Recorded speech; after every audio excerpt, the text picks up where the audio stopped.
Die berühmte Komfortzone verlassen. Was bewegt einen Menschen dazu? Wie fühlt es sich an im Entscheidungsprozess? Und wie ist es dann danach? Welche Auswirkungen hat es für künftige Entscheidungen und Wege? Lass dich inspirieren von meiner kleinen Story dazu.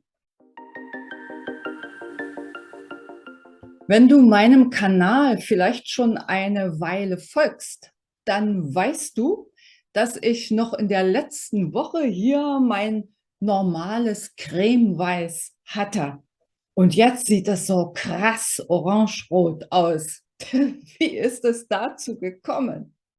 Der Zeitqualität entsprechend waren die Jahre 2021, 22 bei mir einer tiefen Innenschau gewidmet, um nochmal bestimmte Dinge neu zu justieren und mir meinen Weg für die Zukunft zu visualisieren und auch auszumalen.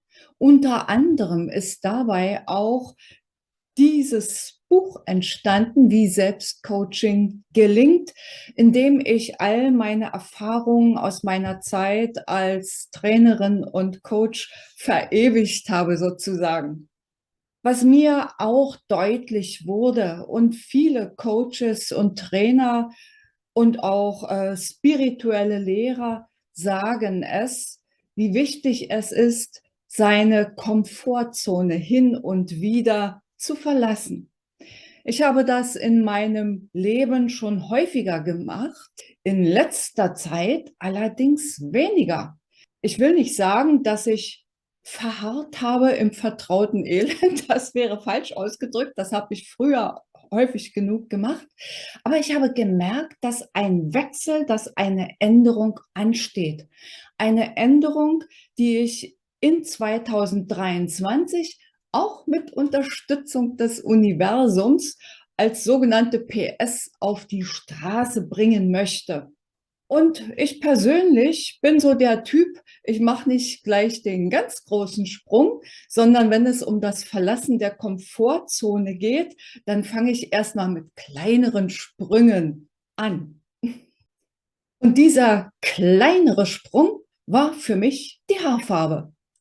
Ich muss dazu sagen, ich bin als Naturrothaarige geboren und zu großen Teilen meines Lebens durch die Welt gegangen, bis die Farbe allmählich verblasste und zu dem Cremeweiß wurde, wie ihr es auf meinem YouTube-Kanal ja zu Genüge seht.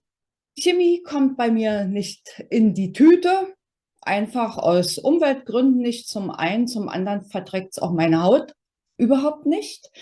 Aber als ich letzten Samstag durch den Drogeriemarkt ging, da fiel mir diese Pflanzenhaarfarbe in die Hände und einem spontanen Impuls folgend habe ich sie eingepackt und gekauft. Ich habe dann noch bis Sonntagvormittag gebraucht, ehe ich mich dazu entschlossen habe, diesen Schritt zu machen. Hin und her, ach, dieses Cremeweiß, das passt zu mir, es passt zu meinem Alter und so weiter.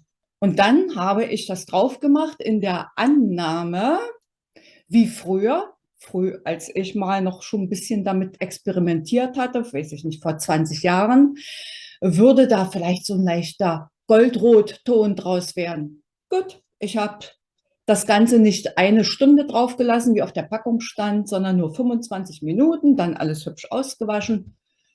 Und beim Blick in den Spiegel hätte ich schreien mögen. Ich dachte, Gott sei Dank ist Winter, Gott sei Dank gibt es Mützen. Ja, so viel dazu. Das begleitet mich jetzt und da es keine Tönung ist, sondern eine Haarfarbe, muss das schlicht und ergreifend entweder wieder rauswachsen oder aber ich committe mich damit und lasse es so. Was hat das mit mir nun gemacht? Am Sonntag nach dem Färben und in den Folgetagen habe ich natürlich ein bisschen in mich hineingehorcht und geschaut, was hat das Ganze mit mir gemacht? Was hat es mich gelehrt?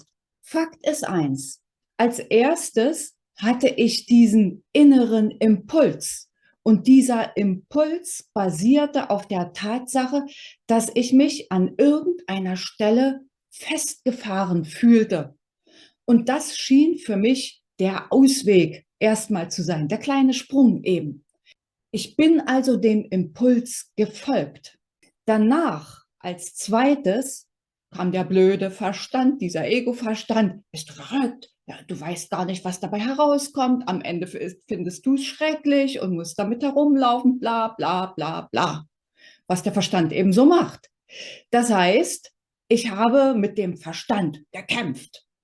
Ja, so nach dem Motto, ich folge meinem Herzen, der Verstand muss das ja nicht wissen. Das war der zweite Schritt. Und das dritte, und das war das Ergebnis, ich musste über mich lachen, über meine Verrücktheit. Es hat Leichtigkeit und Lebendigkeit stattgefunden und das ist meine Erfahrung. Folge deinem Impuls, glaub nicht alles, was der Verstand dir erzählt, und sei inspiriert, lebendig und begeistert für deinen weiteren Weg. Das macht es mit dir, wenn du Komfortzonen verlässt.